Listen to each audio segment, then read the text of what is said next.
starting. There we go. So if you should see the stream now if you've got the page up. All right, let's try it here. It says we're live. Yeah, there'll be a slight. Now if you've got the page up. All right, let's try it here. It sounds like me.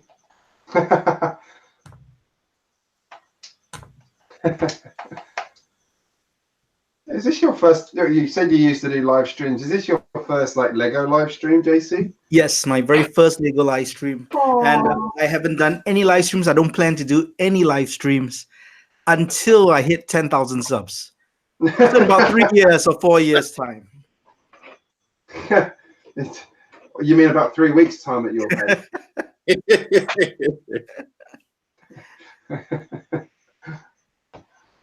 We've got a few people coming in there. Energy Brick Productions, hello. Julian's Brick City, you made it, yay. Kaz, say hi to your parents. Got Mark from the Lego Room, Ant-Man Briggs from here in Perth, Lego Sonic Boy, I don't know where you are, and Brickitecture, I don't know where you are because you only just followed me. Hello, everyone. So we're just sort of been having a casual chat about Lego, so we thought we'd carry on the theme until a few more people come in. We're just sort of talking about things that are going on and what we're doing. So I'm sitting here playing with trains for a change. Thought it was topical. Just explaining my strategy for my modular train station. And one thing I found in Lego that really annoys me, hang on, if anyone has a solution to this, track not lining up. When I've got this curve, there's a gap. Don't know how to fix it. Is that a that's flexible track? Can you just bend No, it? this is just a normal bend, but the flexi track has the same problem. Now, the gap's actually small enough. The trains run across it without a problem because it's a straight, but it's just really irritating me. So I'm going to have to look at solutions for that. I might have to cut some track. Because it's like 1/3 of a stud out here as well. I don't know how that happens, but So close. Lego is usually so good with their math too. yeah. So I mean, it might be a case of actually disconnecting it from this end and pinning it down there. I don't know.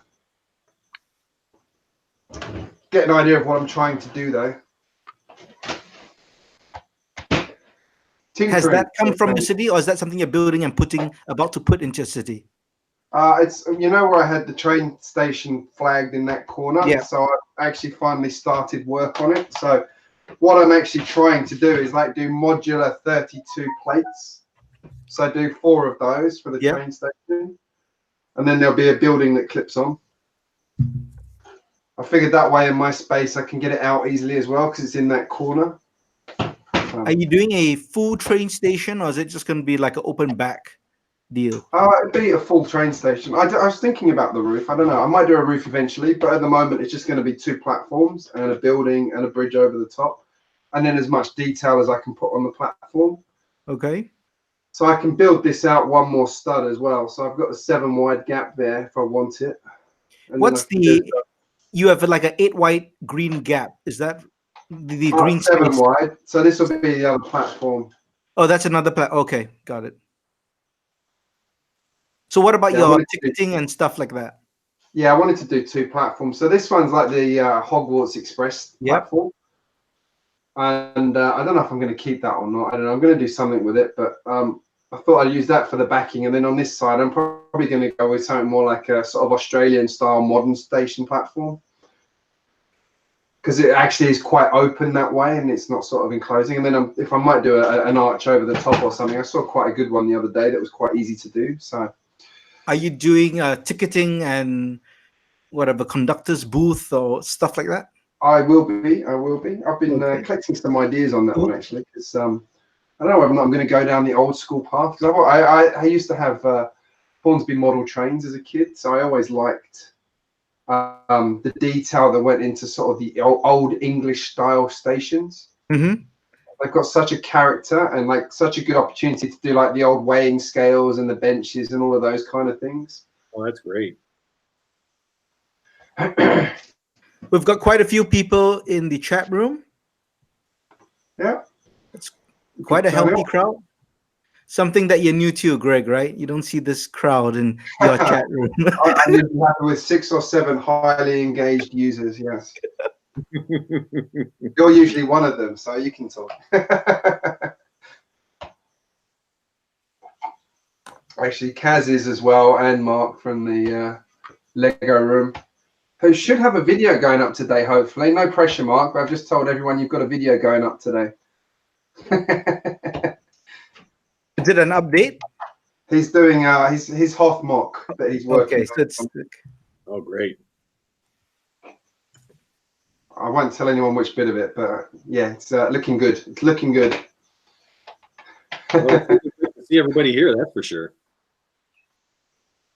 Yeah, if anyone here hasn't seen Mark's channel, go and check him out, the Lego Room. He's a massive Star Wars fan, so he's building something he's always wanted to do, which is a big Hoth scene, which looks really cool. Yeah, it's massive. Yeah. Massive, yeah. I see Blanco here.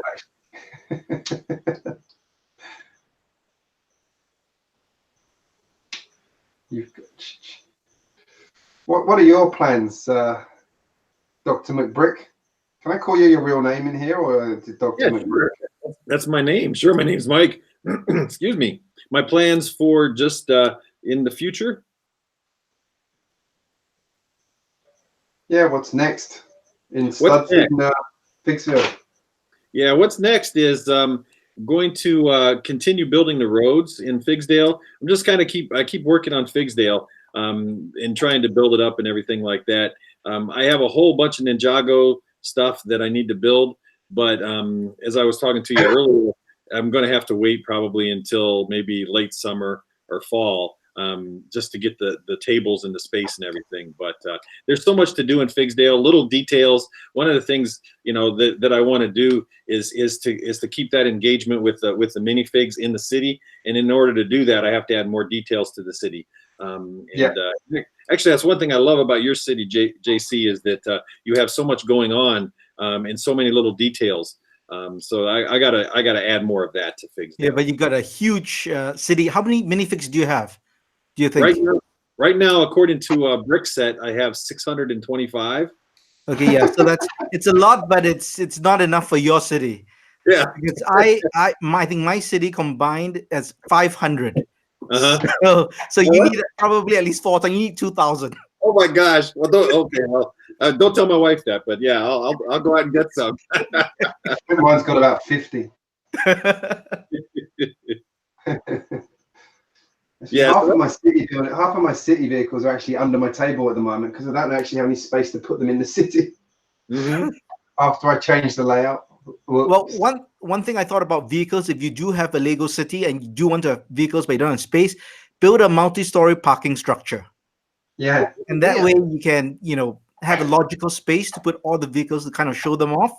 Funny, I was saying to Mike earlier on, I've got this like space here that's about 25 centimeters tall. I was thinking, what can I put under here? I was like thinking like that new Batman cave set that's coming out would be kind of awesome with a building on top. Or I was sort of thinking, can I do like a subway entrance on the top that's not real, but then do an actual subway station underneath?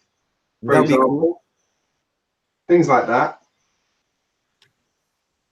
You know, I like your idea, JC. I think that's a parking structure behind Figsdale by where I'm going to put the airport would look perfect. So I think that's a great idea. Good idea. Go have a look at Daryl's one. He's got a massive, his car park's one of the best ones I've seen.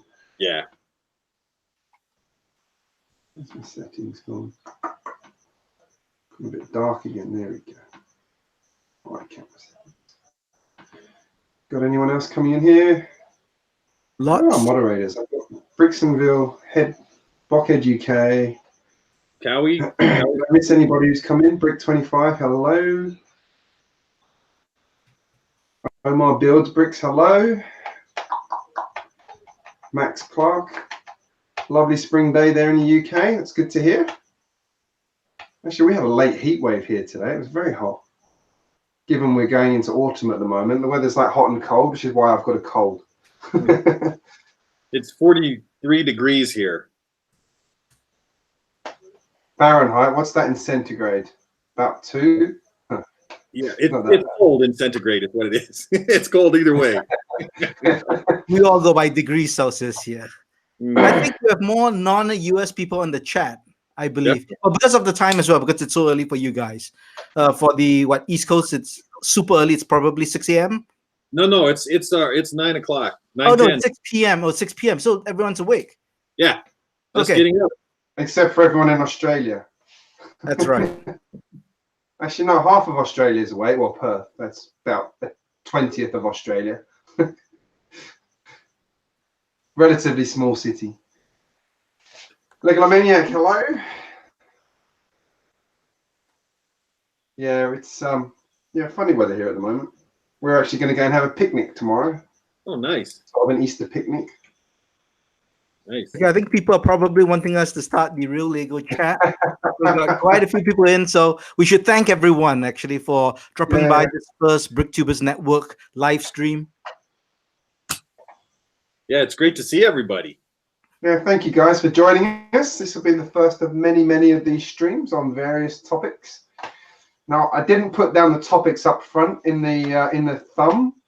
I don't know if anyone thinks that's a good idea or not, but we actually had 2 topics we were going to talk about today. The first one was what makes a great LEGO city, and the second one we'll talk about in a minute. It was a bit more sort of in-depth.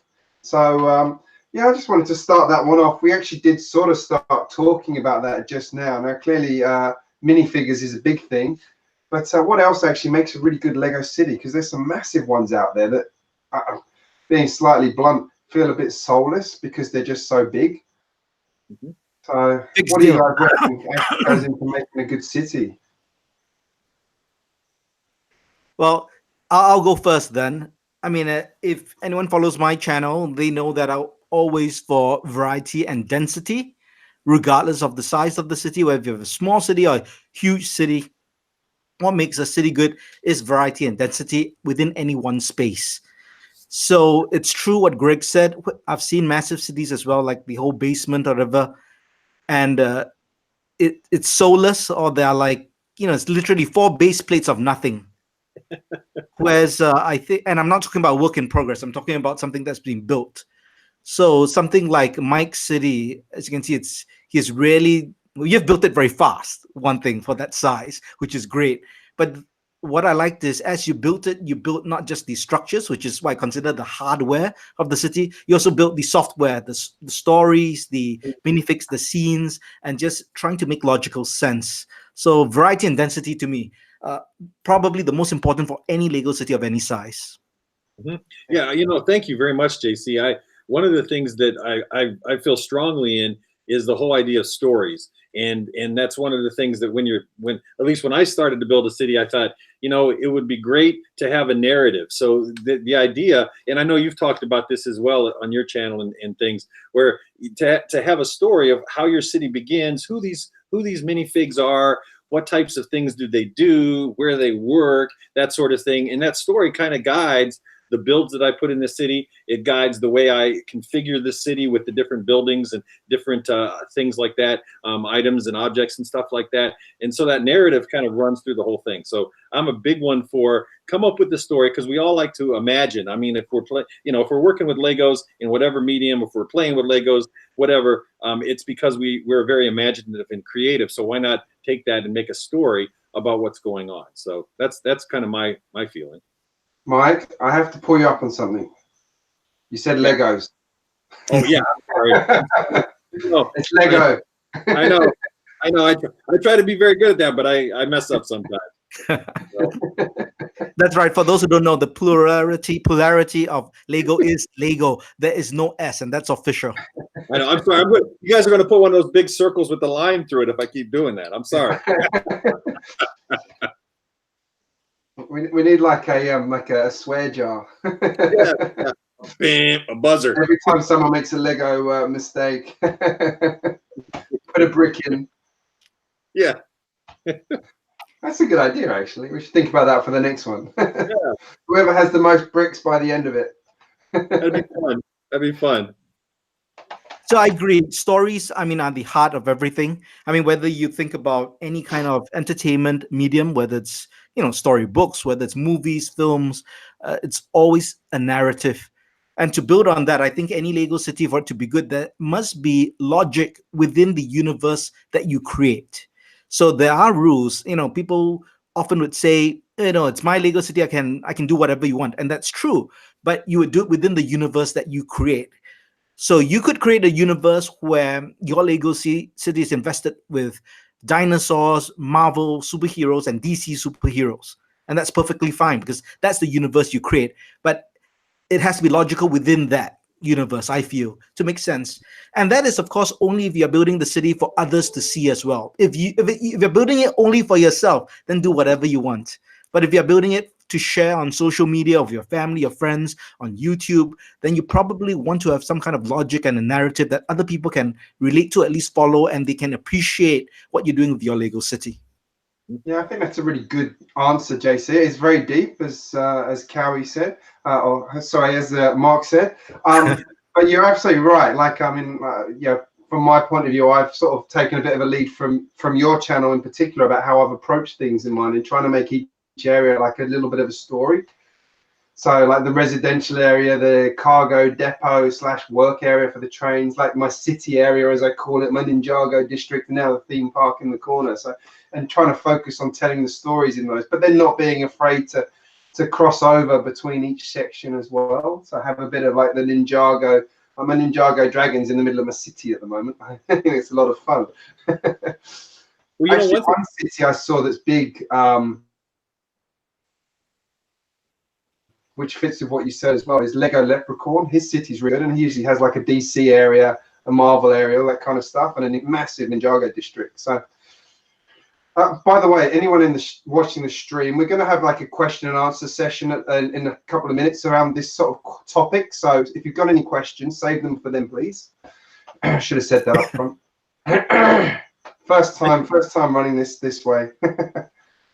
I think you're right, Greg. There's as JC was talking about the logical consistency and stuff, you can really make almost anything fit in within any particular realm. I mean, I look at the city, but I also like Minecraft stuff, so I'm trying to figure out how can I merge Minecraft in the city. And so what I'm going to end up doing is making a rural country district, and then at the road there'll be a portal where it will go from the city to the country, and that will be the Minecraft area. And so, it'll have some consistency, but yet it's two completely different types of worlds, if that makes any sense. That works. Yeah, that works perfectly for me, like a portal.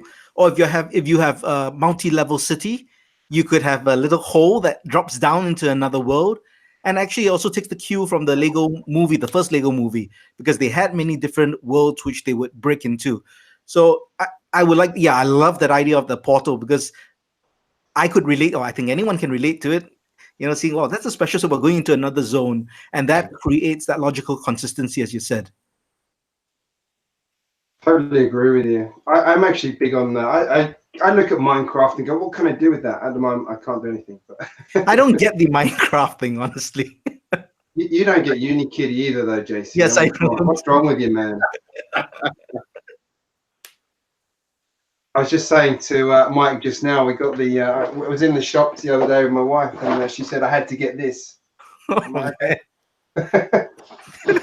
no, I'm going to convert it from Unikitty and make it sort of Unikitty theme, but that's going to go into my theme park as a sort of ride. So again, keeping that kind of theme thing going. Mm-hmm. So I'm just doing something. Yeah, for those who just joined in the live stream, this is the first BrickTubers Network live stream. So thank you everyone for joining in. So we are having some kind of a curated topics going on, and Greg is supposed to host this, but he's busy chatting with his friends on, I don't know, Twitch or something. So I'll just mention that if you have any questions you have for us, we will be doing kind of a Q&A later on. So we might miss some of your comments now as we do our own chat. Actually, I was putting it on Twitter because I've forgotten to tweet it out. But don't worry, I'll do all the promotional stuff too. You just sit back.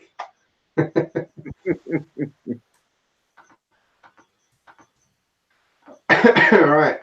What was I going to say? Now I'm going to bring up another topic as well, because one of the BrickTuber founders is Brixtonville, and I think we all agree his city is stunning because he's gone and put all the lighting all the way through it. Now, what are your thoughts on doing that kind of work? I mean, that's an awful lot of work to do. It looks absolutely amazing. I mean, he's been doing his city for like 4 or 5 years. Stefan, if you're in here, answer that question, because I can't remember. You did tell me once and I've forgotten. But he's been doing it for like 3 or 4 years, so he's really built it up. And obviously, Mr. Bookie Boo's similar. He is showing you how he does his lighting. I mean, it looks stunning. What are your thoughts on going to sort of that next level of customization? Well, first, Brixtonville is German, so there's this precision German engineering that we can't replicate anywhere else in the world. So I can't imagine the back-end wiring. I mean, for me personally, several people have asked me whether I'm going to add lights. First, I mean, I think technically it's not that difficult. Of course, there'll be a lot of jerry-rigging you have to do, figuring out the wiring. But I think in terms of the, putting the LED or the light kits, it should be easy enough. But problem with me, I'm always changing up my city so much. And like I think for Stefan's city, more or less as he builds it, it's quite fixed. He doesn't change it up so much. So, but if you are moving builds, and in my case, because I have levels, different levels, I can't imagine how the wiring would go. So at least for now, no lights for me. But he has an amazing city. And I said this in my launch video. I think he has the most elaborately lit city. And even the cars have lights, which is pretty amazing. Yeah, I totally agree with that. I mean, Stefan has the best city of lights I've ever seen in my life. And, for me, I look at his city and other cities with lights and stuff, and I think I would love to have that. The problem is there were a lot of MOCs. I mean, a lot of the modulars were built by my kids and I way before we even thought about lighting and doing that kind of stuff. So what I have done, though, is as I build each MOC, I put lighting in it, and I wire it as I build if I'm doing a MOC. And then that way I have the little USB connector that I can just connect whenever I want. So at some point, there'll be lights come on in my city, but it won't be anything like Brixtonville because 3/4 of the city has already been built without the lights. And I don't want to go back and retrofit them and things like that. But certain buildings like my Smitty's Auto Repair Shop and my Tiki Bar and a bunch of different things like that already have the new bowling alley I'm going to do will have lights in them and things. I just haven't turned them on yet. But it's a lot easier to do it when you're building from the scratch than it is to retrofit the modulars, I think. Are you using lighting kits, or did you just get LED strips and do the connections yourself? Yeah, I'm using just the LED strips, just the cheap LED strips with a little connector. Yeah. Okay. From what I read, actually, those it's not like the actual dedicated kits, which actually are quite expensive, make it another level, but you can actually do it quite on a budget quite easily as well, from what I've read. Like, here in Australia, I've seen people say you can just go and get these light strips from Kmart that work perfectly. So I have to say, for me personally, I'm probably not going to go to that level, although I might light a couple of key bits. I am thinking the theme park is ripe for lighting, though, because that will look amazing. But otherwise, as you say, I mean, going through all the old modulars and putting it in, I've watched the videos of people doing it going, that looks like a lot of effort. Another thing you can do that's really simple, I mean, if you just have a basic setup in your bedroom or, in your basement or something like that, or even just have a modular, the little LED flashlights are so small now, battery powered. And if you want to illuminate the inside of one of your buildings, for instance, go ahead and put a flashlight in there.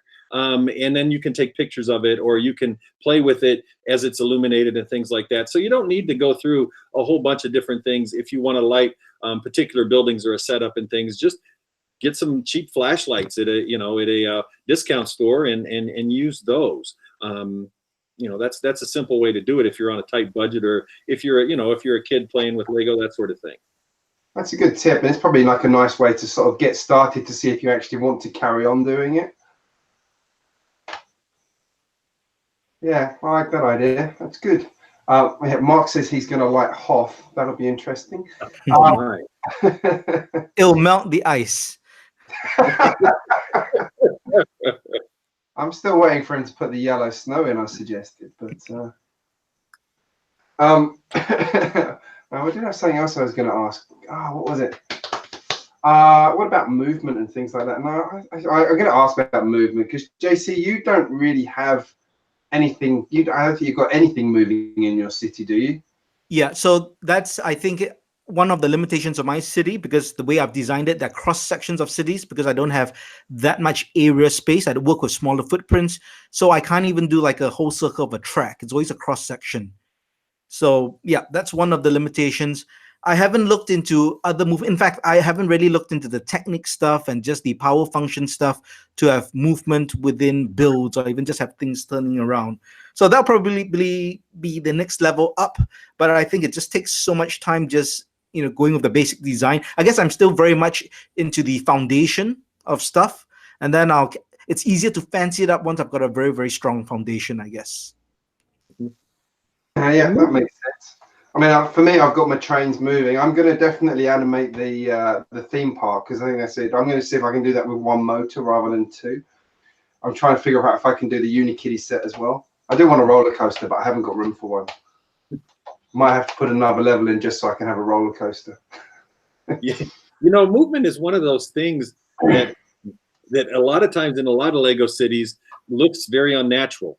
Because the movement itself, especially the way they have for instance, the Ferris wheel and the carousel geared up, they run faster than in real life. If you were to run them that fast, people will be flying off to their deaths constantly, right? And so you don't want that. And so I know some people. I've seen some cities that have geared down their rides and their amusement parks. But even that movement still looks a little unnatural. So, I'm in a big debate, and I'd be interested to know what the viewers and things are like, because I'm kind of in that camp of I'd like to have movement, and I have a lot of, I have the roller coasters and Ferris wheels and stuff. I like to have that movement, but I don't want the city to look fake in terms of within that environment, within that universe, like you're talking about, JC. I want it to look real. And I think some of the movement with the motors and stuff just looks kind of unnatural.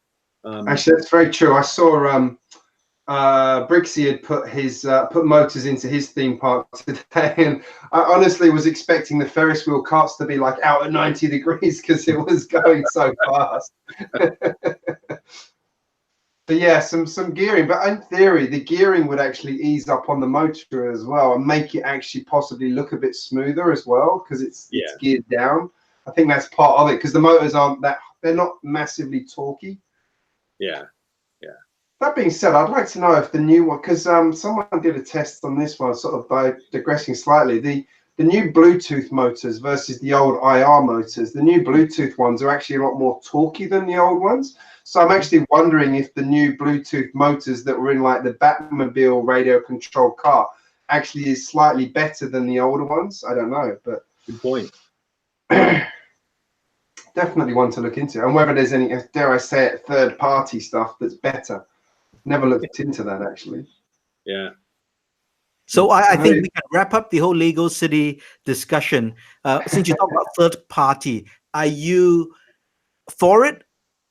I mean, because there's a gray line. I'll just lay it out. You have third party, which is like the 3D printed stuff. You could have tracks. You could have monorail tracks. You could have different kind of train tracks, as well as just different support beams, which Lego obviously doesn't put out. So that's considered third party.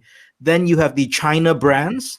So I'm not talking about their complete knockoff designs, which I think everyone would agree is a no-no. But a lot of the Chinese brands now have been creating their own designs and putting them out. And aesthetically, they look pretty decent. And I know that we have Oxford Street coming out in Figsdale, right? Because he has the Korean. Again, it's third party because it is an official brand. In fact, you find it in Toys R Us or any of the department stores. And that's Korean. And if anyone who's watching and they're just thinking, what's the legality?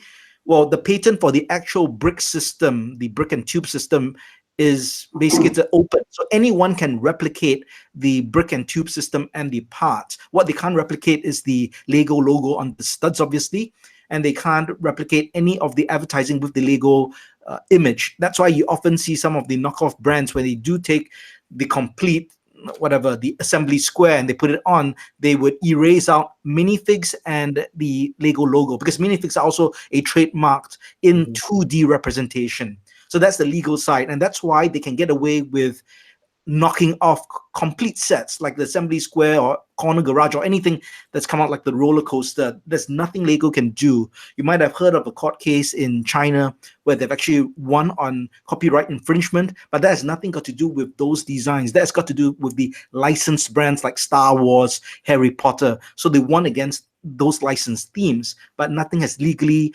stops them from just ripping off Assembly Square and calling it Assembly Town or whatever, which is what they basically do. And they take out the minifigs from the pictures and the Lego logos. So having said that, I think most people agree that those one-to-one knockoffs are something we won't support. But what's the thought of having these third party, whether it's China, wherever it might be, and they're using the brick and tube system or the interlocking brick system to create their own MOCs. So do you think it's okay to mix them in to a Lego city? So that's a question for people watching the stream and for Mike and Greg as well. You know, No. Mike, why don't you go first? Because you have Oxford Street coming up. So you are already a guy who has third-party sets. Sure. Actually, I was looking at them over there. But yeah, you know, I feel in terms of the sets, the third-party sets, I'm with you. I will not buy a third-party set that is a direct knockoff, that's not legit, that doesn't have copyright, that doesn't have the IP, the intellectual property rights to do that. However, you know, Oxford, for instance, is one of those brands that's been around, you know, almost as long as Lego in Korea, and they do a great job, and their quality is so high because, you know, a lot of the third-party brands that I've seen, they look really cool, but when you actually put them together, they don't have clutch power, they don't have that quality and those tolerances that Lego has. And I think that's something because Lego has been doing this for so long that they have the ability and, quite frankly, probably the resources to be able to make that quality. So even though their patent on the brick itself is expired, that quality can't be replicated without just gobs of resources and cash, which Lego has.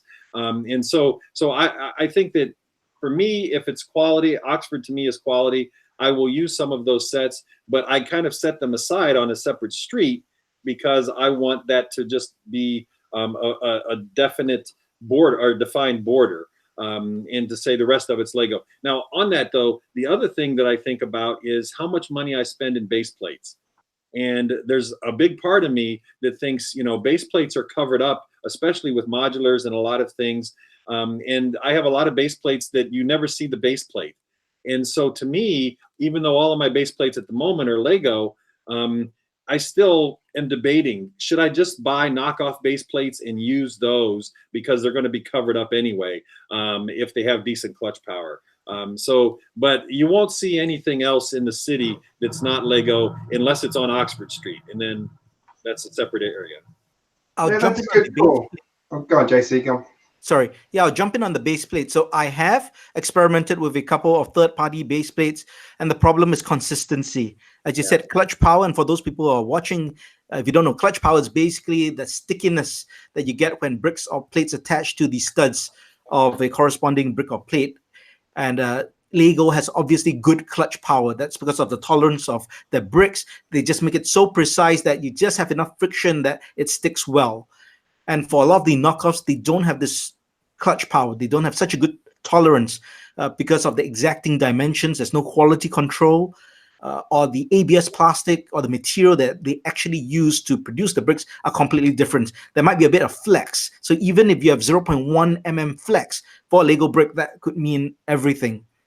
So the problem with the base plates, I found the knockoff base plates or third-party base plates, because again, it's not technically a knockoff, it's just third-party. The quality varies. You don't have the same clutch power, but of course they're much cheaper. But having said that, I've had good third-party base plates and I've had bad. But the problem is when you buy them, obviously from China, through whether it's AliExpress or Taobao, depending on where you are, you never know what you're getting. It is a hit and miss. So you end up spending, let's say, $10, and you find out you can use only 2 of the base plates well. So ultimately, at the end of the day, it might cost about the same. So that's just something to think about. I personally prefer to use Lego base plates if I can. But as you said, when we build a big Lego city, and it's covered up. Eventually, you can't see any of the studs. That's why I gave it a shot as well. So I think the lesson is, if you can't see it, fine, use it. Right? No one can see it. What about, and I guess, Greg, what do you think? Third party like Oxford, which is kind of an established brand in Korea, such as Creo. Creo has licenses for example, Transformers. So it's a legit brand. So here's an even more gray area. What about Xingbao? Xingbao is a brand, it's a company or business unit of Lipin. Lipin, of course, is the worst knockoff and pirater of all LEGO sets. But they have created another company or another brand called Xingbao, which produces all the Chinese themed sets. And they're all designed by, I guess, people who obviously are LEGO fans or designers, and they are really great. I mean, it's like the equivalent, almost the equivalent of the Ninjago looks, but very Chinese style because it's built from China, it's designed from China. Not talking about the clutch power or the quality of the bricks, because I think it's also improving with each wave. So let's just assume for a second that the quality is on par with LEGO in terms of clutch power and the color. What would you think? Would you mix something like that from an irreputable company, even if they have great sets, into your LEGO city? That's a tough one for me, because because they are kind of founded by Lepin, and even though I agree they look really cool. Yeah.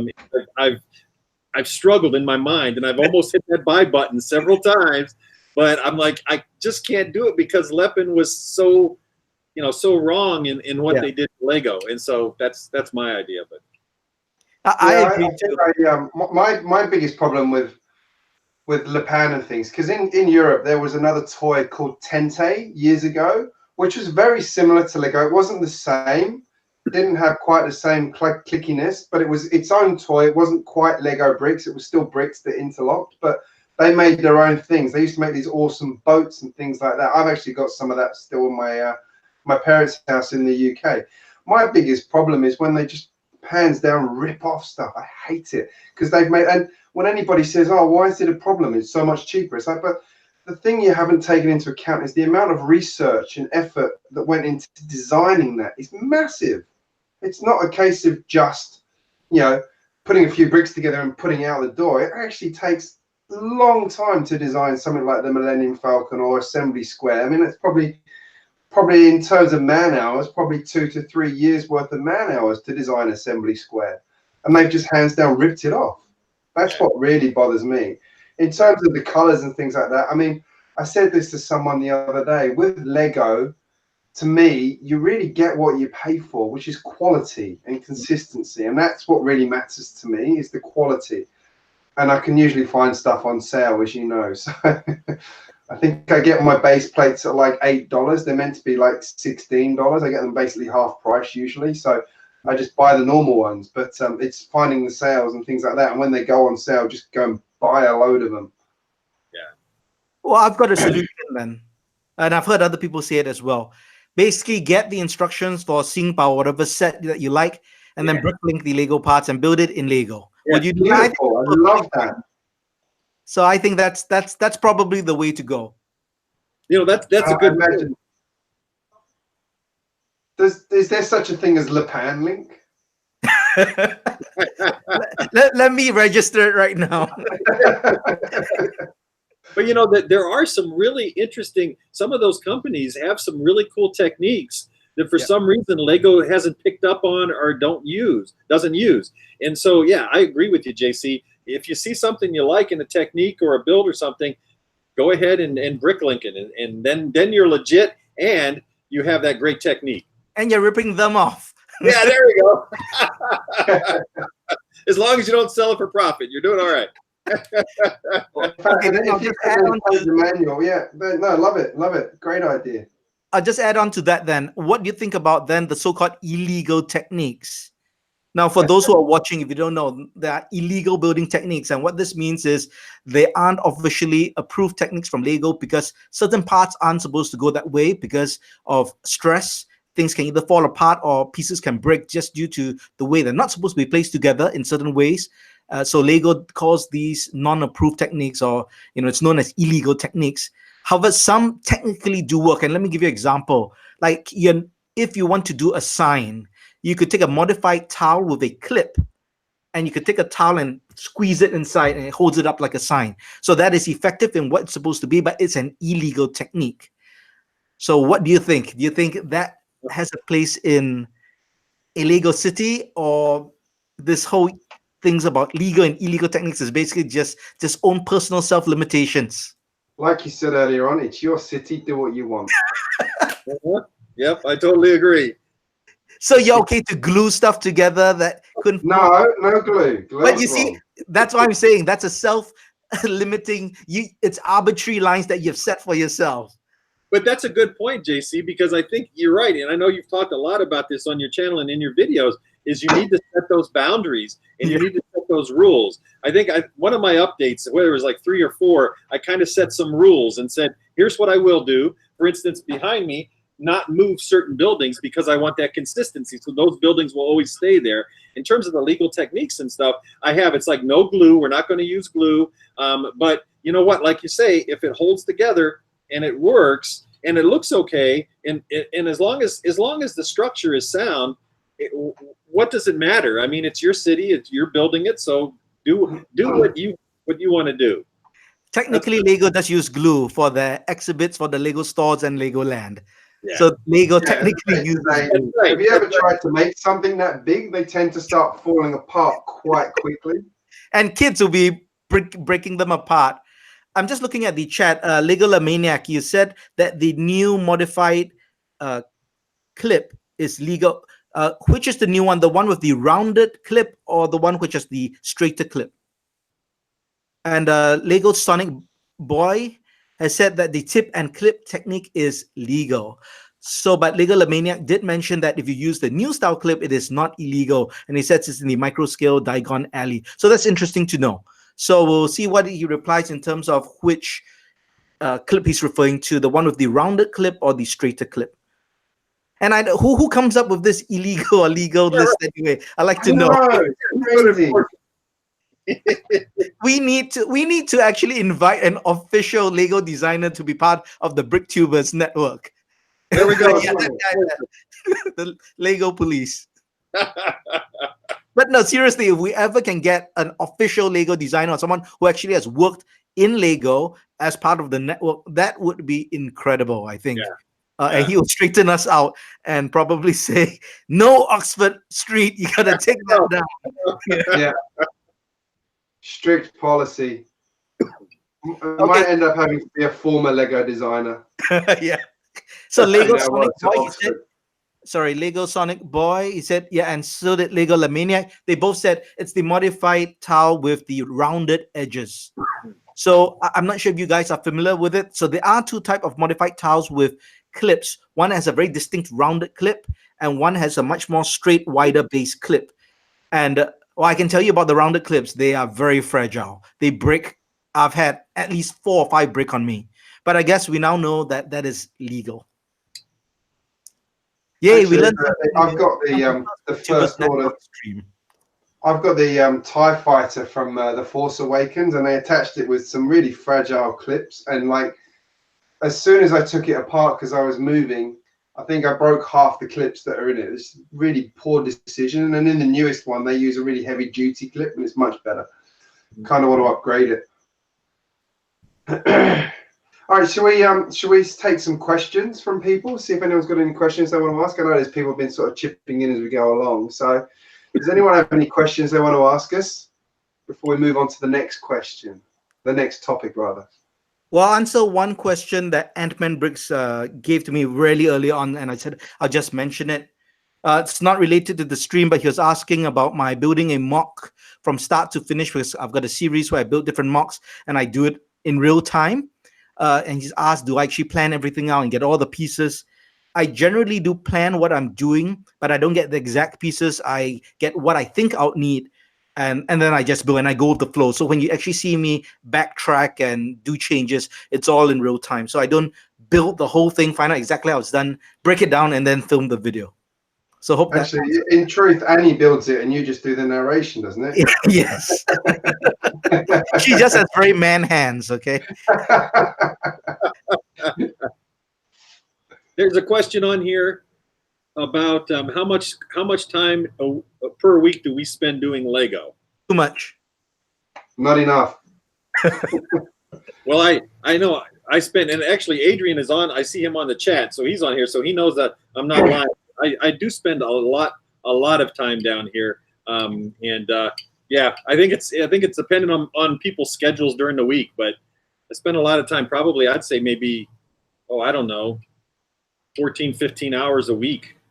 At least, I would think. Yeah, at least. Yeah, I think it's easier to say how much time don't you spend on Lego? Yeah, that's right. How much time do you spend doing other things in your life? Yeah. I've found, I was thinking to myself this week, I've spent too much time like editing videos and doing graphics and things like that because I was trying to redo my channel and stuff like that. And it's like, I've actually spent like probably 2/3 of my Lego time this week actually doing stuff that's not Lego. Mm-hmm. But yeah, that's a good question. That's a very good question. I know a lot of us feel the same way. Well, McBrick has a question. He says, can someone make a video about buying alternative Lego lights?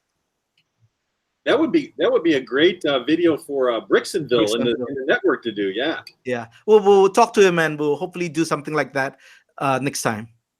I saw one from Ant-Man Bricks asking about doing raised platforms, and I'm gonna say when I did my first one, I'm like convinced I'm going to do another one over there, and I'm not going to do another raised platform. I'm going to have another raised area, I think. But for me, who uses trains, it really opened up a lot of space because trains are very demanding. If you have a lot of train track, they're very, very demanding. So by doing that, I can build stuff underneath them and then have massive areas or not massive, have nice sort of big areas that are uninterrupted to build in. So I 100% support raised areas. JC, what are your thoughts on that one? I'm for raised areas. I think it's not a problem because I think for any city landscape, there should be some undulation, some gradients, and just level changes to make it visually interesting. So I'm always for, having different levels. Now, if the question is, should it be built out of Lego bricks or can it be built from short tables or wood? Say that, yeah. I think it's your city. Do whatever you want. But of course, think it depends on the size of the area. The purist would definitely agree you should use bricks. So to save money, people use Duplo bricks as the base and then cover it with regular bricks. But personally, I myself would custom make them out of wood and then I would build a shell of bricks over it. I think that it will probably make the most sense. That's what I'm doing for my one. Yeah. The raised it up with wood. And then any bits I'm doing that sort of stick out from that platform, I'm using Duplo as a foundation, as you say, to save on bricks because Lego bricks are expensive. Duplo bricks are very cheap. Cheaper. So, cheaper. Cheaper. Sorry. Yeah. Well, you can buy them on Facebook Marketplace. You can get a big bucket of them for next to nothing because that's because there's all kids' puke and everything on it and germs and stuff. Maybe just throw it in the dishwasher. Lego has every time I need parts, I go not wash Lego bricks in dishwashers. That's an official statement by them. Really? Yeah. How about washing machines? Nope. I'm only talking about Duplo bricks. I'm not talking about proper Lego. Okay, maybe Duplo then. Wood is the new Lego. That's true. That's true. They have gone green there. Vicky pointing out that wood is the new Lego because everything's gone green there with the new bricks that they're using. What are people's thoughts on that? Actually, is anyone sort of? I personally, I love that that they're using the new sort of renewable plastic. But that's only for the plant parts extra set. Well, they're trying to move everything to it, aren't they? Yeah. But they did it with the bricks, with those first, to make sure they could get the quality up because they were worried about them becoming a bit fragile, I think. Yeah, I would say definitely go for it. I mean, because the problem is now made of ABS plastic, which means it outlives everyone and everything. It doesn't biodegrade. Except for people who eat McDonald's, who will still be in the ground in 2,000 years' time because they won't be great. But that's to feed people who get out from the radioactive bomb shelters. So they can right. That's one of the things I think about too. I look down here and I'm like, I love this, but you know, when I'm dead and gone, 500 years from now, somebody's going to be digging around my house where my house was, and they're going to find the Lego. You know, so one, I better not use any illegal techniques because I want it to last. So, but you know, I think Lego has like a goal of making all of their bricks by 2030 or something like that biodegradable, but as strong as they are. I forget what the actual date is, but I know that they said they had the CEO said in one of his things that they had a goal. But I think it's great, you know, if they can do it and still maintain the clutch power on the bricks, go for it. I'm just thinking about your when archaeologists are excavating your house. Let's see how ancient modern man lived. No, what I was thinking is if something really happens like that, in years' time, they will be digging up sites all over the world of these miniature cities. And they'll be thinking that former civilization were tiny people.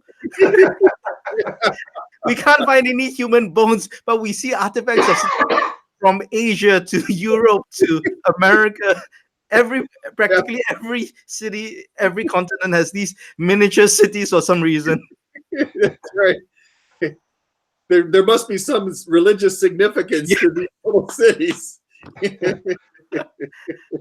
Max Clark. I always talk about doing a pilgrimage to the motherland, you know, Denmark. Yeah. Max Clark had a good question. People responded to it as well. He's asking, do you ever wonder in your stories about who controls your Lego city, what its politics are, who runs the police force, level of crime, and whether it should be represented? That's a great question. That's a great question.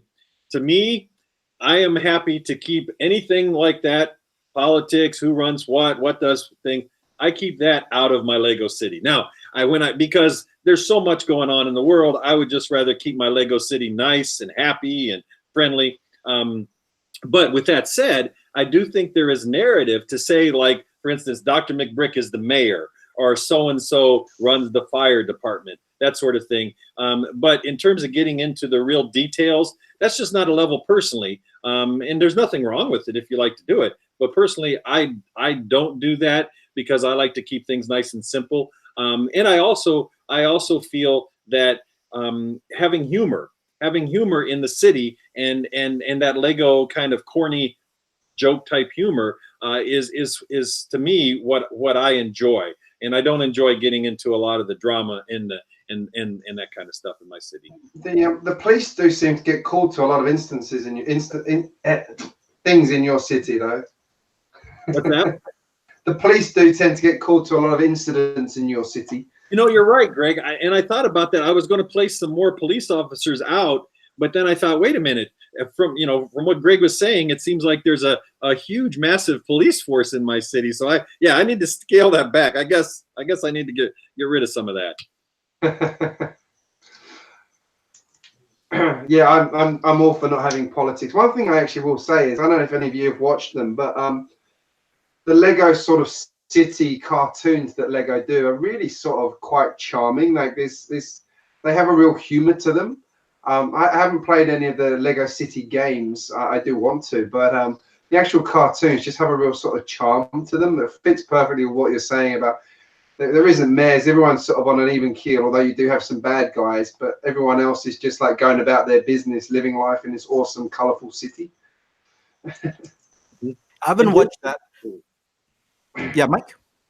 I was just going to say, JC, you're really good at like making your criminals do funny things or making up really funny stories about some of that, some of that type of side. And I think you do the best job because you make it humorous and you almost absurd to a point where it's funny. And that to me, it makes it very entertaining. Well, one thing I do, and Lego Sonic Boy mentioned it, he used the word world building. So when I do a lot of my scenes or even mocks, I do write a backstory. Even if I don't tell it to the viewers when I'm doing a mock review, I actually have a backstory of how I think this might have come about. I've and I guess maybe it's also my background in entertainment, in show production. So it's always about writing for the script or writing for the story to make things make sense. So you need motivation. So if you're a stage performer, you always need to have motivation of why you're doing something. So, and let's say as an illusionist or magician, when we do something, we have to create a motivation for the audience to accept we're doing something. Why do we put someone in a box? Why do they disappear? Why do they reappear here? There's always a reason. And we create a backstory for this, whether it's explicit or implicit. So I have transferred this to Lego as well. And that writing of the backstory and the world building then allows me to create these scenes where are things that are suggestive. Like one of the things I have, and you see it recurring in my Lego City, I have them pushing packets of sugar around. Yeah. Right. And that's just a recurring theme. You get it, you get it, you don't get it, you don't get it. But because it taps on our inner knowledge of pop culture, of this type of stereotype, I don't have to explicitly say things, and you get it once you see it, and it becomes funny at different levels for different people. Well, there is a sugar tax now in some countries, so a sugar tax, I know. So if you do want to write any stories or I would say always try to have some world building, really think deep. And I tried to do it with all my minifigs, but once I think I got past 50 minifigs, I gave up, because so those will just be caliphares or bystanders. So if you have a Lego City, you could pick a couple of heroes for a particular story, and then the rest can be bystanders. But then you write backstories for these characters. Why is this guy at the police station? Why is this guy angry with him? Who sent him? So I think that really is a great creative exercise as well. And I think Lego City building, besides just putting together the bricks, a lot of it is the creative expression and to just churn out that creativity within yourself, regardless of how old you are. And that keeps your mind sharp as well. And it helps you look at life in a much more lighthearted way. As Mike has said, there's just so much stuff going on in the world with real life problems that one might have or are facing. So this is kind of an escape. And it just allows you to take the best things that you like in life and kind of symbolize them in your Lego City. Yeah, that's very true. It's there's actually some groups on like Facebook and things that literally like Lego saved my life, where people have been massively depressed and getting back into Lego, and even the act just sorting bricks helps them, but then building a city or building out little scenes like that really helps them just escape everyday life. I think it's a good thing. I mean, personally for me, I've been through a couple of black spots lately, as you guys both know. And it's really helped me, like those moments where I come in here and I just come away and suddenly like 3 hours has passed, but I feel like a different person. It's been very good for me in that respect. I love your idea of telling stories like that, JC. I might adopt that myself, because I've got some MOCs I want to build. So yeah, I used to work in a psych practice, and we literally had bowls of Lego in the waiting room. And it was amazing how many people sat there and fiddled with Legos and just enjoyed doing that exercise. Makes sense. True. You mentioned you were trying to get that into a couple of things you're doing at the moment. Yeah, I am actually. As a matter of fact, one of the things, I'm a professor by day, when this actually is, I'm a Lego enthusiast, and then I'm a professor. That's yeah, full-time Lego guy and a part-time professor. Okay, we got it. Exactly. It seems that's what it is. But yeah, one of the things that I am doing is I've always incorporated Lego into a lot of my consulting I do with organizations, and I've gone around the country, the U.S. and the world, doing consulting, leadership consulting, communication consulting, that sort of thing. And I'm getting more and more into Lego, and Lego actually has a program. It's called Lego Serious Play, and it is a program where you get certified to consult and use Lego in a particular way that they have researched and done a lot of leadership research and things about. So from a professional standpoint, you can incorporate Lego into your professional life like I'm doing as well. Yeah, I'm just looking through the questions here, and Vicky mentioned something about how careful do we need to be when publishing on YouTube about gun or violent words that may be misconstrued by YouTube? I think yeah, that's a good question, actually. I don't know. That's a very good question about when they start to flag you for inappropriate content. I think it's like, if it's just a sort of casual comment, it's fine. I actually thought you were talking about guns in Lego, which I'll be honest, I really don't like seeing people who make guns and things out of Lego. I really disagree with it. I think that goes massively against Lego, personally. What do you guys reckon on that one? High licensing fees and they can reproduce Star Wars guns. Yeah, true. Because that's when they changed it. They never produced guns until the first licensed theme, which was Star Wars, and then they had guns. That's very true. And one of the biggest Lego channels in the world, YouTube channels, is a guy who builds life-size Lego weapons. It's amazing. Yeah. Actually, there was that guy who's got a Lego. He's bigger than GJBricks, just to let you know. But answering Vicky's question, I know that YouTube has voice recognition, and the AI will track certain keywords. I don't think by saying it once or twice, as we've just done in this stream, would flag us in any way. I think in most cases, when they do flag people, it's usually in the comments, the text, or someone would have to report them, and then they would do a review. If not just mentioning words like that, I highly doubt it. And also, I think it's also the context. They'll have a look at your channel, what's your content. Now, if you happen to be a militia group YouTube channel, then yeah, maybe they would pay attention if they hear the word gun. But like a channel like ours, I think it'll be fine. Probably just going to block me now. Yeah, JC and I will be okay. See you, Greg. Now, I'm going to pick up one more question here, and then I think we should maybe move on to the next theme, which was Felix Widnyard. I can't say your surname, I apologize. Says, what's your favorite Lego set? Let's just do that one as a bit of fun. I can answer that right now because it's right here next to me, and that is this set, which is the Lego Technic helicopter. This is my favorite Lego set for one particular reason, other than it looks absolutely fantastic and it's completely motorized. But they actually make the blades on it tilt. Now that is a feat of Lego engineering. To make that work is incredible. And as soon as I saw this set, I bought it because I have a fascination with helicopters. I love Technic. I am a Technic fan. So this is my favorite Lego set. That is incredible. I have never seen that set before. That is great. That looks, what year is that? This was about 5 years ago, 6 years ago. Wow. Yeah, that's great. I love Technic stuff too. Yeah, it's got all the ramp. It's got the winch works. It's got sliding doors on the side. It's got the landing gear goes up and down, and it's got the rotors that do that. Can you add power functions? I've actually seen someone turn this into a remote control helicopter as well. Yeah. Well, I'll go next. My favorite Lego set is one that I don't actually have, and that I was really, really close to getting the other day. I saw one come up on eBay. It is the airport shuttle monorail. For me, that's like my favorite Lego set of all time.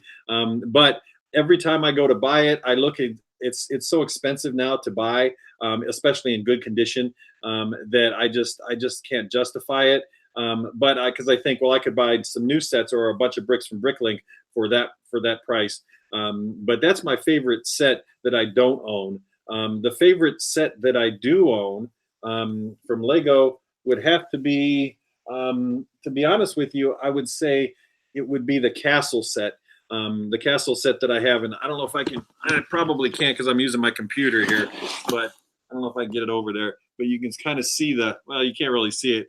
But anyway, it's over there, and it's a set from the 90s, and it's just I love it because it's very detailed. I just love castle sets, and so that's my favorite set. Yeah, I don't have a favorite set.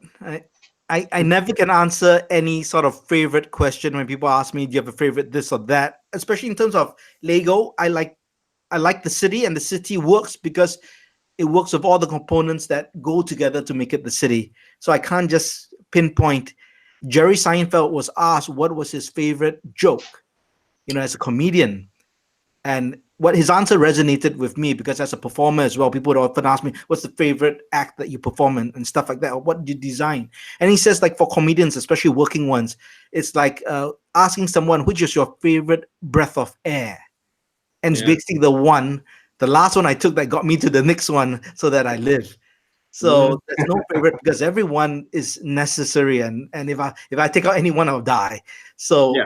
in that context, to me as well, I don't have a favorite, but I see everything as everything plays a part as a collective to create something that I liked. That's deep, great. man. That's deep. That's great. I was going to say, the monorail. Yeah, I'd love to get one of the monorail sets. I really would. But hopefully they'll bring it back one day. There is one guy on YouTube. I can't remember his channel off the top of my head, but he's actually made like his own custom monorail system, and it's absolutely fantastic. And it actually works better than the original Lego one, I think. So find that one day you guys should do a stream for trains, because I think there's such a huge sub community for Lego trains. I'm not one of them, but I think there are a lot of people who would love it. Well, I think in this group though, I'm like the biggest train fan, aren't I? Yeah. All right, shall we move on to our next question? Sure. Our next topic that we've spent about. Because we're going on for another 4 hours, 4.5 hours. What was that, JC? We're going on for another 4.5 hours. Was that what we agreed? It's like one of my 20-part build sets, isn't it? 24-hour stream. BrickTubers Network, right here. Yeah, Lego Maniac, we're going to beat you on the 24-hour stream, I'm afraid. If anyone hasn't seen that one, he's doing a 24-hour Millennium Falcon build for the May the 4th stuff. So I'll be chipping in on that one as well as part of. I'll be coming into that stream as well. So 24 hours straight. He's not taking any breaks? I don't know actually. Lego Maniac, are you actually going to take any breaks, or you're relying on the rest of us to fill in the gaps? I know. Yeah, Lego Maniac. And if you were a better builder, you could do it in like 6 hours. So that's really on you to need to take 24 hours. I think Brick Pasta's in there. I think Daryl from McBricks is in there as well. He's chipping into that one. But so are they building it together? I mean, are they all each building a set? Is that what they're doing? No. I don't know actually if I'm building a set or not. I'm considering getting a set to build for it, but. No, but for the stream, his 24-hour stream, is he doing it alone or is he doing it with people? That's a good question. Are you actually building the whole time yourself? Or is Vega doing the building and you're just like watching or something? Yeah, Butt Chop says there's another one on June I think it's the 6th, which is they're organizing one on June the 6th, which is a 72-hour straight stream, but that's just lots of people coming in and out of the stream. Yeah. Okay. Okay, so Lego Maniac, he says he's only doing himself. Okay, this just means you have no life, okay? So you got to get out more. Sorry, July. I meant July. That's a bit mean, JC. Oh, okay. Now, there's a question on here, or a comment from McBrick, asking if we could all join Beyond the Brick 24-hour live stream for charity. It's definitely something to look into. Yeah, they need to talk to us. You know, we're here. Greg, you need to talk to them. Who's Beyond the Brick? Hang on, remind me. Are they on YouTube or? Oh, Beyond the Brick is a great show.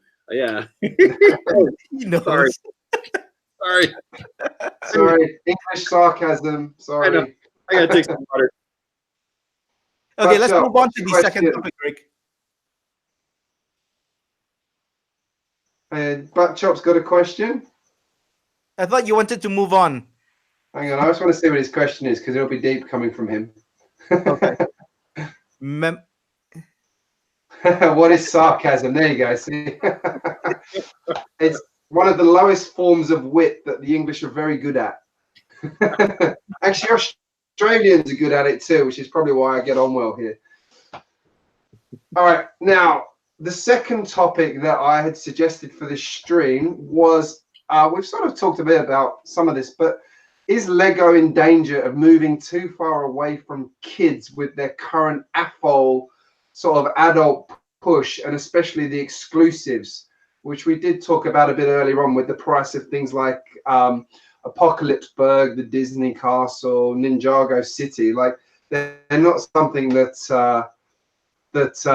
kids can actually afford with their pocket money unless they're dealing something on the side, sugar on the side perhaps. But what are your thoughts on that? Well, I think from Lego's perspective, obviously it is a business decision After all, to make money and sustain all the Lego shops and stuff, you need people of higher purchasing power. And obviously, I think the AFOL community has grown over the years because of the internet, because of YouTube, the ability to connect with people, Facebook groups. So, and I think a lot has got to do with the expert modular building. The first one, the cafe corner, which came out, and that was really done as a test, and it was met with such great response. I think that on one hand, it awoken a lot of AFOLs or adults who realize, wow, Lego is not just for kids. This seems really cool. And it also brought up people out from the so-called dark ages, which basically means people who liked Lego as kids and then fell out as they grew older, and as they became adults, they came back into the hobby. So Lego, being obviously a business, would have seen that this is an opportunity to capitalize, and they started introducing more sets which would be more not adult theme, but definitely that would appeal to adults more, and still retaining the basic line for kids. Now, as we get into the more recent years, we have seen much more sophisticated sets from the Millennium Falcon, the Apocalypse Berg from the Lego Movie 2, the Ninjago City sets, all really expensive sets. Obviously, people are buying them. I mean, we buy them. But kids, of course, there's a small portion of kids who do buy them. The question is, I think first, Lego is targeting the adults. They aren't alienating the kids because they're still having sets for kids. It's not like they're not producing any more smaller sets or simpler police city sets where kids can put together. So I think they're just doing what any business would do in terms of market segmentation. That's why you have Technique, which is definitely more adult oriented. And then now they have these more expert range sets. And then, of course, now we have another subset like the Lego Ideas set, which is, almost a mix of everything. So I think they're just segmenting the market. I don't think it alienates the kids too much. If anything, it makes the kids look forward to a time where they could afford such sets. Because I'm sure you guys have, people on your channel all the time. They say, "Oh, I wish I had money to buy this set or that set or do stuff like that." And of course, we can understand that position. And I guess, yeah, when you come to a point in your life where you do earn your own money to be able to buy those sets, then that's what eBay is for. Oh yeah, I totally agree with you, JC. I think that they're doing a good job of segmenting the market. And the other thing that I believe that they're doing, and I haven't heard them officially say this, but I believe what they're trying to do is, if you notice, a lot of the sets, particularly the modulars as well, they have such an element of AFOL and kid combined in them. So they have the playability that kids would want. They have the buildability and all of the details and the intricacies that an AFOL would want.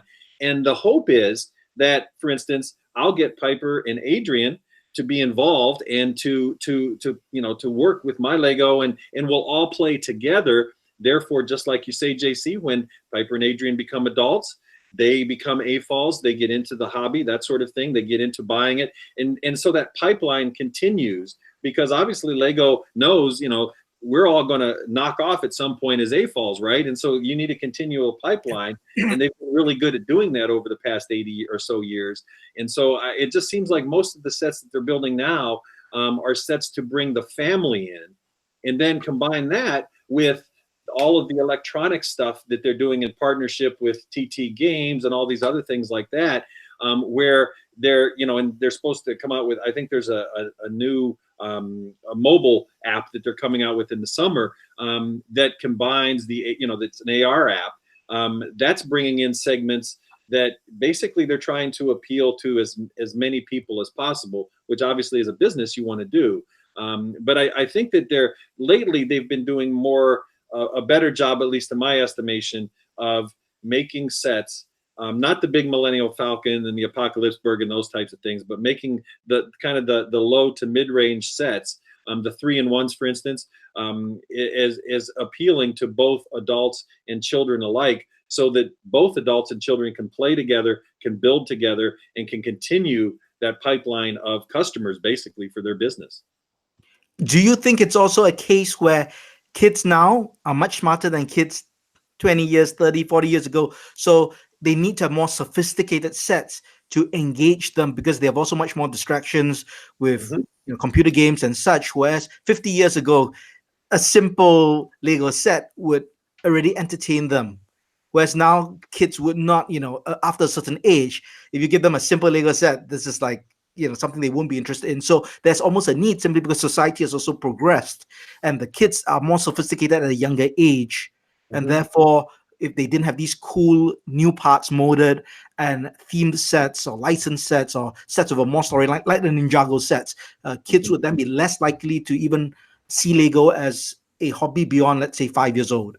That's a really good point, actually. I was thinking back to my childhood where we had lots of the really small city sets, and now those are almost the poly bags you get. The poly bags never existed back in my childhood. You had just the small sort of 2 or 3 pound sets, which were like a real treat when you got one of those as a little dump truck or something like that. Like, they don't have sets that small anymore, which I think is something I feel is missing. But that's a really good point that Mike made about, from my point of view, the bigger sets involving the kids and stuff like that. I mean, my kids love Ghostbusters. They absolutely love it. So the Ghostbusters HQ is their favorite thing in the city that's in a position they can't reach.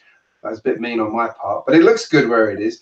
But the creator stuff, as you say, I think that's a really good point. And one thing I will say, actually, and tapping into what JC just said, what's that new line that's coming up? That's like the augmented reality stuff. It inside. Yeah, I like the way they've done that, because originally they did augmented reality where you scan it and then it's just on the computer and you do everything on there once you scan it. Whereas the new one, you have to keep interacting with the model to make the game do stuff. I think that is really, really smart and encouraging exactly the kind of play that you should have with Lego. I think whoever came up with that idea has finally cracked making Lego digital. To me, I think that was a great idea.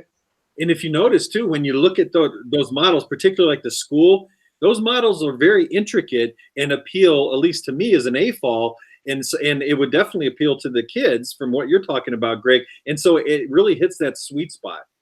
Yeah, totally. I like the school bus one. Actually, looks pretty cool as well for me. I don't know. Those sets didn't do it for me for some reason. I mean, it felt gimmicky, maybe. But you don't like Unikitty, so. Yeah, probably.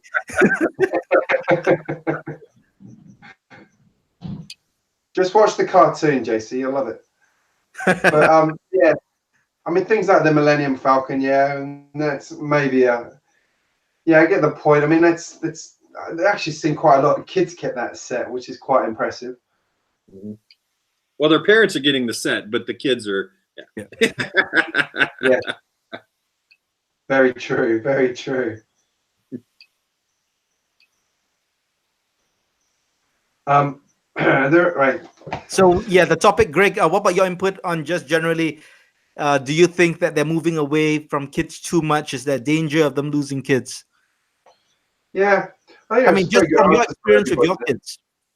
Well, my kids absolutely love it. I mean, they love it when I've got stuff. I mean, I've been picking up small sets for them, and whenever I'm in a shop that has a good Lego range, I let them in there and usually go and let them pick a box out. Now, interestingly, the last couple of times I've done that, they've ended up picking the classic mixed pieces boxes, which I find really good.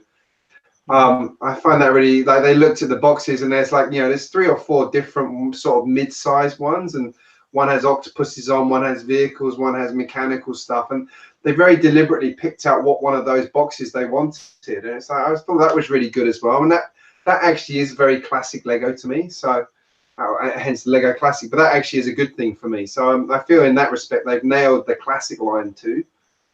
I think that also answers the question then, because when you go to a Lego shop, that means they have something for everyone, as a good business would have designed, right? So in that respect, we can't just look at the more advanced sets and say, hey, they're alienating the kids. We have to look at the entire product line. Now, if they only just continued to do architecture sets, technique sets, and expert modular sets and dropped all the other simpler Lego City sets and stuff like that, then probably we could say that they'll be alienating the kids. So I think all in all, probably they are doing the right job as you would expect them to do, which is why they've grown so much in the last 5 years or so. Yeah, I'm just reading what Buttchop said. I think Lego needs to realize that their demographic from the 1980s are now adults, and they're a demographic again. That's very true, and a lot of us have rediscovered it, as we say. So we've had our dark ages. I mean, I personally sort of had a period where I was still buying sets, but not really like into it, like I am again now. Like I've realized, like I've always loved it. I just tried not to be. That makes sense. Well, you know. No, go ahead, Mike. It really is true, and I've seen this partly because I'm old, but I've seen this over the past 25 years. Because when and I've said this before on other videos, but when my kids, I have 5 kids, and 3 of my kids were little back in the early 90s, and I got them into Legos. And now my oldest son, who is expecting with his wife and everything, is 27 years old now. He finally got out of grad school. He got his first big job, and he's like, you know what, Dad, I'm going to buy a bunch of Legos now because I'm doing well in life and things are happening. And so I've seen kind of that, where he, as a kid, he was really involved, and I got him involved with Lego, and then he went through his dark period like all of us have, and now he's an AFOL. And so I just see that cycle continuing and continuing, and Lego's really good at realizing that cycle exists with all of us.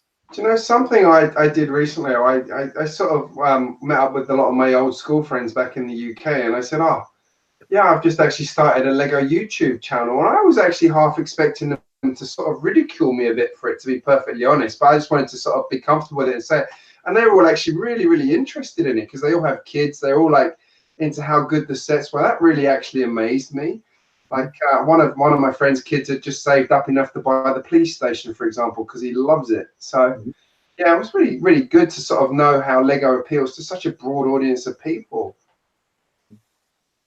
Well, then just to relate it to, and just to close off the topic, the prices of Lego have increased steadily over the years as well.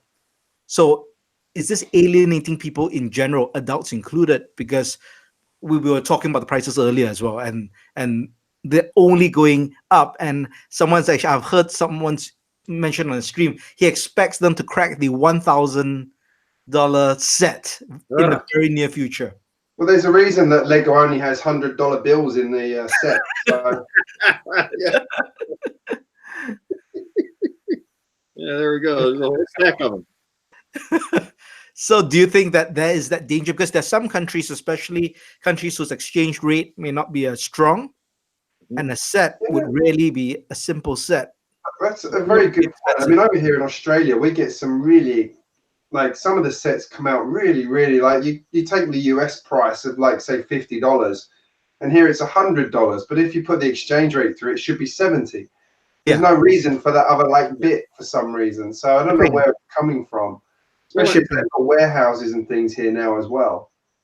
Yeah, I think that to your point, JC, as well, I think that has enabled the fact that the price has continually risen. I mean, and that's just, that's life, right? That's just the way the economy works. But it's particularly risen with Lego. I think that's helped the knockoffs, and I think that has created such a market. And I think Lego finally, I hope with their lawsuit and some other things that they've done and some moves that they made, I think are realizing that, you know what, yes, we need to maintain quality above all else, but we also have to maintain costs, or else we're going to have a larger and larger problem with all of these knockoffs and all of this undercutting going on, because people around the world just don't have, anywhere, people just don't have the ability to pay $1,000, for a set, that sort of thing. So, the one that gets me is the Disney tax. You look at all the like Star Wars stuff, you look at them and go, that should be about $20, $30 cheaper than it is. But you're right, it is. But I mean, as well as I do, Greg, that the IP rights to that cost, right? And so and I've heard the CEO, and I think it was a Beyond the Brick interview actually, talk about the fact that securing the IP rights to some of this stuff, like the Mustang they just came out with, the Disney stuff, the Star Wars stuff, that's a large part of what they do, and that the IP stuff is a large part of what's most popular with their brand. In other words, that's what people buy the most. And so in order to secure that, you have to pay big money, and it seems like it's a very difficult. I know balancing act. Yeah, the James Bond car, I think they said that there were dual IP rights to that for some reason. I forget why, but that's why that car cost a lot more than it. Yeah, I've heard that with the James Bond stuff. There's some complicated license rule there. But then you look at things like Ninjago, which is homegrown Lego, and it's such good value for what you get on the whole. Yeah, yeah. So to add to just IP rights, because this works with licensing for anything, not just Lego. So yes, licensing is very expensive. And then so just to use the brand, because you're paying for the brand name, they're using the images, recreating in Lego, but also on the box images, for example, like a Jurassic World logo. That is very expensive, and that that contributes to almost 40 to 50% of the set, the cost of the set. And things won't get any better because now, I mean, we're talking about big picture economics here. Disney practically owns everything. Now, they bought up Fox recently, and the problem is when you have competitors, Lego could technically go to, hey, if Disney, you're not interested, I'll go to Fox and I'll work out a deal with the competing brand. But now if one company owns everything, they basically have a monopoly. And if you're going to pay rights, it's going to be this high. There's very little room to negotiate. And so you talk about homegrown brands, that would be the way to go. However, it's also shown that it's not as strong. And the Lego movies are a good example. The Lego Movie 2 has done the worst. And it was expected to do much better, but didn't do well. The first one did really well. It was fresh. It was novel. It introduced us to Emmett, Wildstyle, and all the other characters. But one of the most popular characters was still Lego Batman, which is why he got his own spin-off movie. And with Lego Movie 2, it was highly anticipated, but it just didn't do well. And the thought among the industry people is, moving forward, they may not even do a Lego Movie 3 with Emmett and the rest of the original gangs, but it will likely be IP properties. So you might see whatever, the Lego Jurassic Park, Lego Batman, and whatnot. And that might be the best way forward. But of course, what this means is it's going to increase the price of Lego sets. Yeah. And Mike, you're talking about price increasing. Yeah, it's not proportionate with inflation or wages, increasing. So I'm just wondering, because in some, like Malaysia, for example, in Malaysia, the set, just due to the exchange rate, so it's $1 to 4 ringgit, which means that a $500 set is 2,000. Yeah, and if you're just to do it dollar for dollar, could you imagine spending $2,000 on a new a non limited edition set, just a regular set? That would be ridiculous, right? It would be crazy. So there will be a point, I think they price themselves out, and that's where you said the knockoff brands come in. So related to that, do you think Lego should have reintroduced the earlier expert modular buildings like the Corner Cafe, Greengrocer, Grand Emporium? Do you think they should have done a re-release so that AFOLs could have got them at a reasonable price? Because if not, they'll be paying crazy prices secondhand, or they're buying the ripoffs. So and the monorail. And the monorail, yeah. So all these popular sets, do you think they should do a limited re-release, and no one would then buy the knockoffs? I totally agree. I think they should.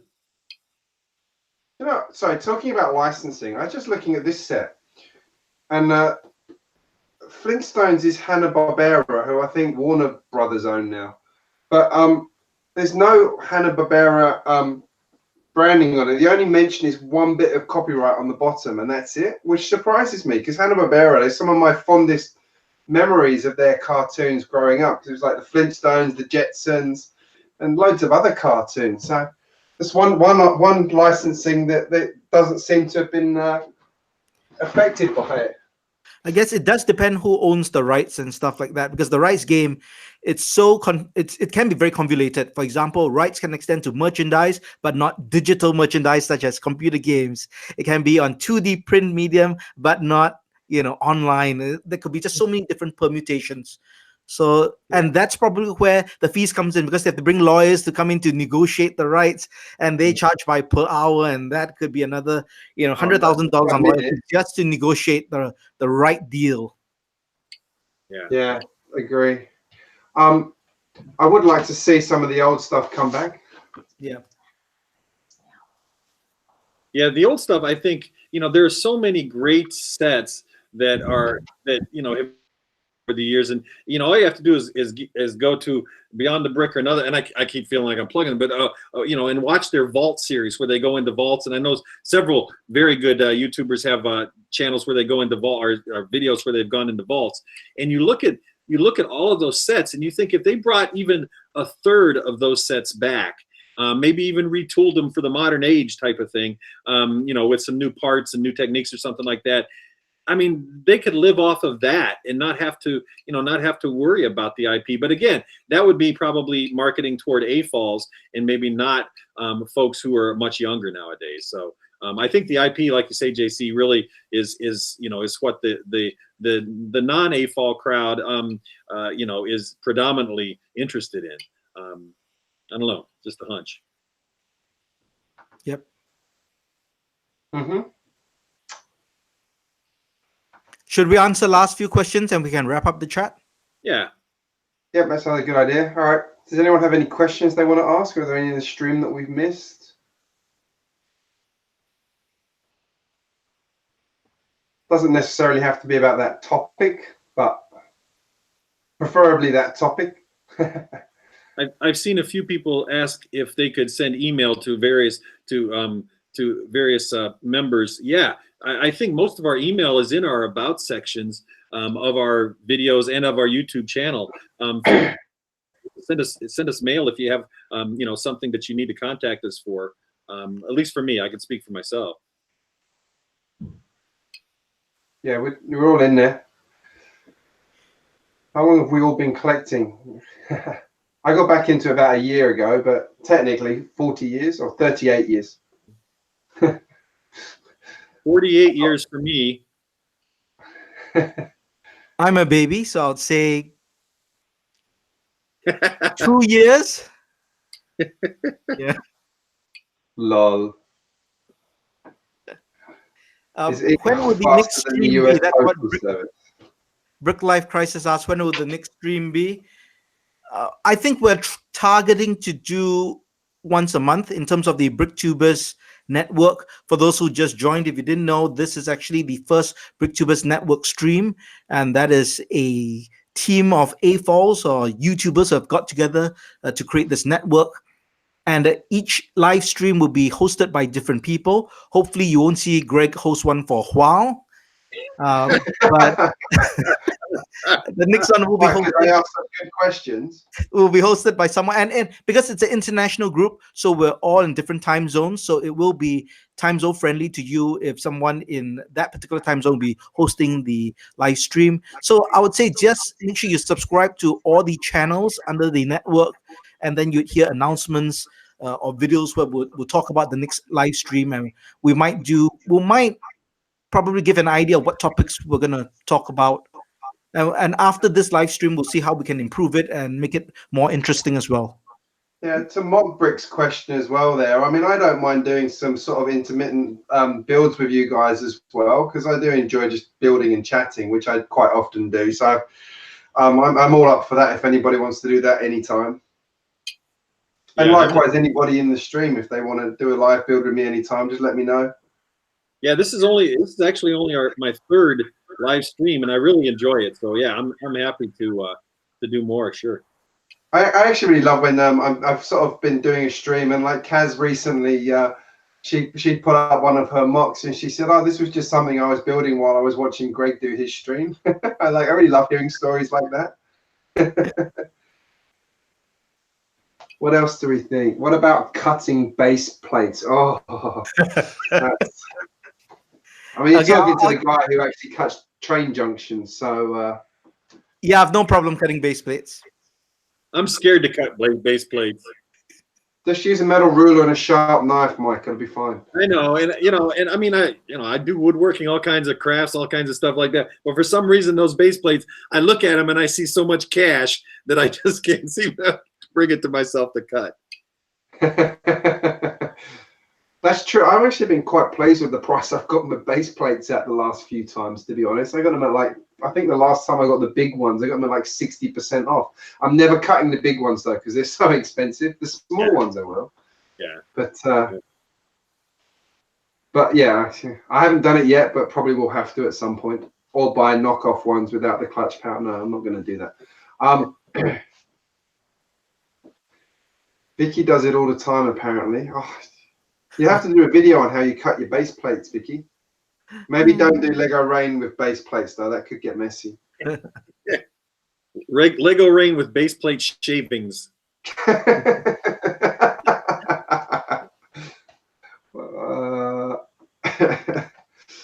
Is there any other questions sneaking in there? Dallas Brick videos asks, what's your requirements to join the group for the chats? Are you talking about joining in the live stream? Is that your question?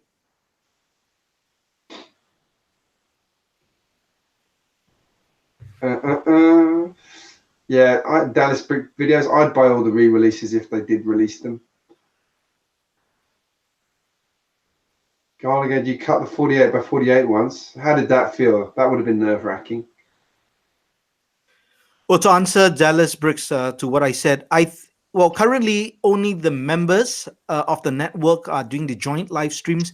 Maybe in future we could have a guest on, right, guys? It's possible we could have a guest, and that would be quite interesting as well. So that's something we'll look into. No, I'm not against doing these streams a bit more often. Like this style of stream, I think once a month's fine, where we're discussing a topic, but doing some sort of more casual, intermittent ones, I don't think there's any harm at all. That's the whole point of it. If we want to get together and do something, we can. Sure. Ant-Man, no, I haven't seen any decent prices on the Grand Emporium.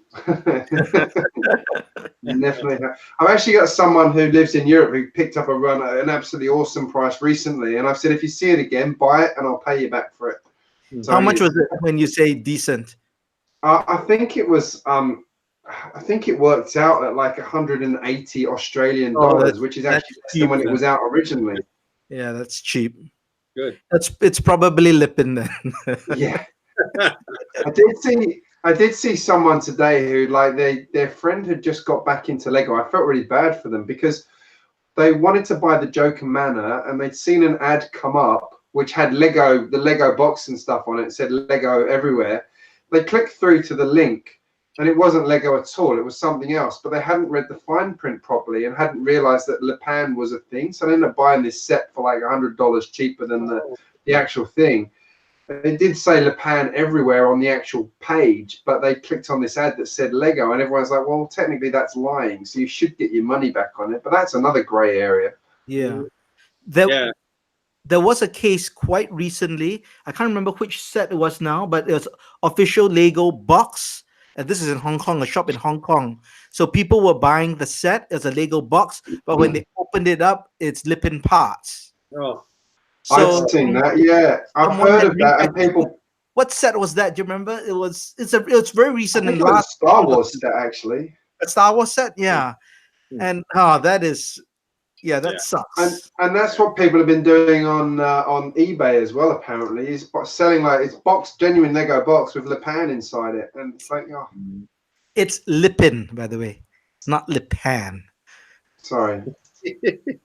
Well, I call it something else usually, but yeah, you can't say that or else we'll get the video. $700. Actually, I've got a friend who's got 2 town hall sets in the UK, and he keeps trying to sell them. No one wants to pay the price he wants. He's trying to sell them for like £500 each. Yeah, they're expensive. I know Adrian wants one of those, and he keeps saying, "Can we get one? Can we get one?" But I can't find one for under $400. You'd need to BrickLink it, I think. Yeah, probably.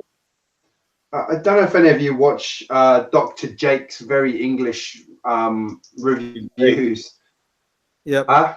He makes some very good points about buying old sets. He's like, go through it, go into BrickLink, get the set, and then go through everything in it and go, well, I've got that part. I don't need the minifigure. Do I need this? Do I need that? And, suddenly the price starts to come really down.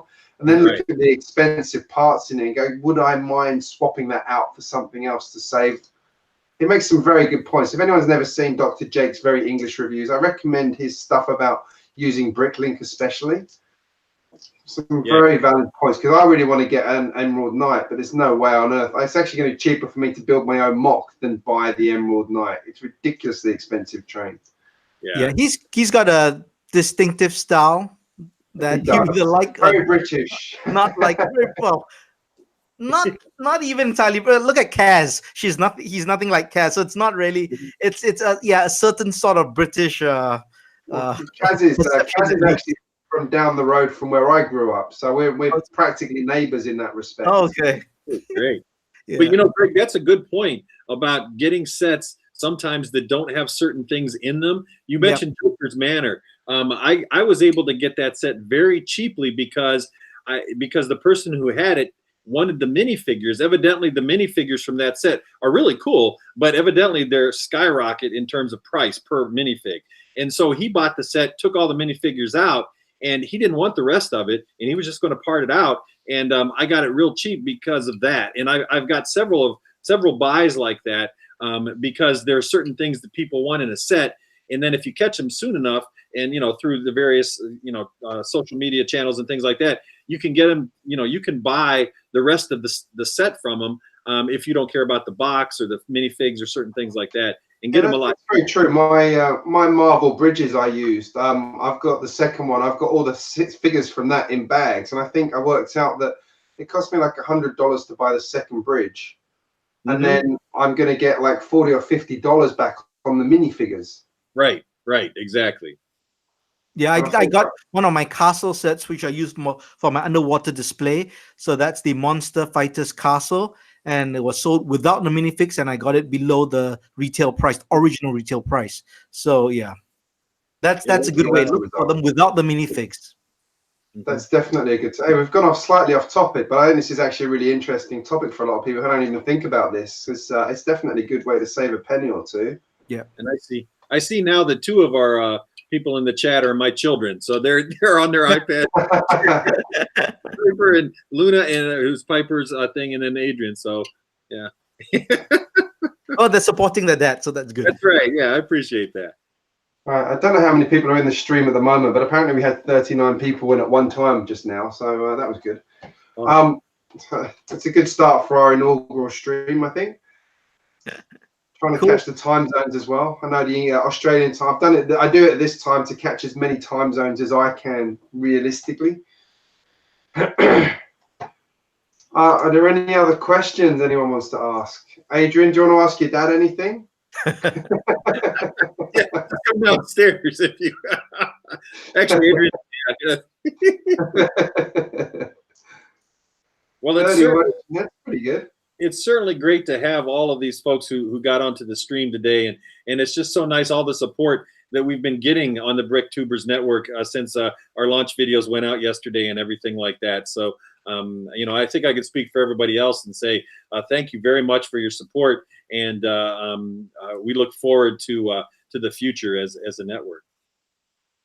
Well, yeah, very true, very true. And to answer Vicky's question about how much coffee I had, I did make a double shot coffee just before. Oh, actually, it was a quadruple shot coffee just before I came on, because I actually am fighting a cold as well, which is great. See ya, man. Okay, I guess we can wrap it up as well. Yeah, so it's been a really good stream, guys. Now I'm going to put this out there. Topics for the next stream. So do we want to do an email address for this group or anything like that, where people can suggest things, or not? Are we not thinking that one yet? I think we can. We could either do it. Yeah, I could easily come up with an email address and then forward it to the group chat. I could do that. And then I can also put up a link in the website. So that's thebritktubers.com. And under the contact, they can do, suggestions for live stream topics, or, maybe they want to join in a live stream or something. We can talk about that. I think that's a great idea. Apparently, someone called Adrian said, Dr. McBrick, can we buy the town hall? Yeah, I think we need to wrap this up, fellas, because I get to buy stuff on the stream here, so we got it's not going to take this. Actually, maybe we should ask your kids if there's any questions we should ask you. Sorry, I got to hit the mute button. Sorry, guys. All right, guys, I think we should wrap this up there. Thank you very much, everybody who's joined in and supported our inaugural BrickTubers Network. Keep an eye out for other stuff we've got coming up and check out all the channels. I dare say we'll do some live builds together as time goes by. There's a couple of streams coming up as well we're all participating in, so that'll be cool. Yep. Guys, anything you want to say to wrap up? Mike? Just like I said, thank you very much for all your support, and this network is off to a great start, and it's because of all of the viewers and all of the subscribers and the people out there in YouTube world. So just thank you very much, and I look forward to working with everybody. And I saw a lot of folks from the network were on in the chat as well. So so it's great. Everyone have a wonderful weekend in whatever you decide to do. Yep. Oh, they said everything that needs to be said. So thanks again. And we'll make these live streams better. I think one of the underlying things we want to have for at least this joint live streams when they're done this way, we want to have value for you, the viewer. So we'll talk about things that, you know, either educate or inform or just give you food for thought and not just be too random about it. So that's, I think, one thing you can expect when you're joining a BrickTubers Network live stream. Yeah, which I tried to do here. We got a bit off topic a couple of times, but I think generally we stayed pretty true to what we were going to talk about. So I hope you guys got some value out of it. I really enjoyed talking to you guys and getting some little secrets about how you do things in your own cities. All right, guys, that's going to wrap up there. So thank you everybody that joined in. We'll see you in the next stream.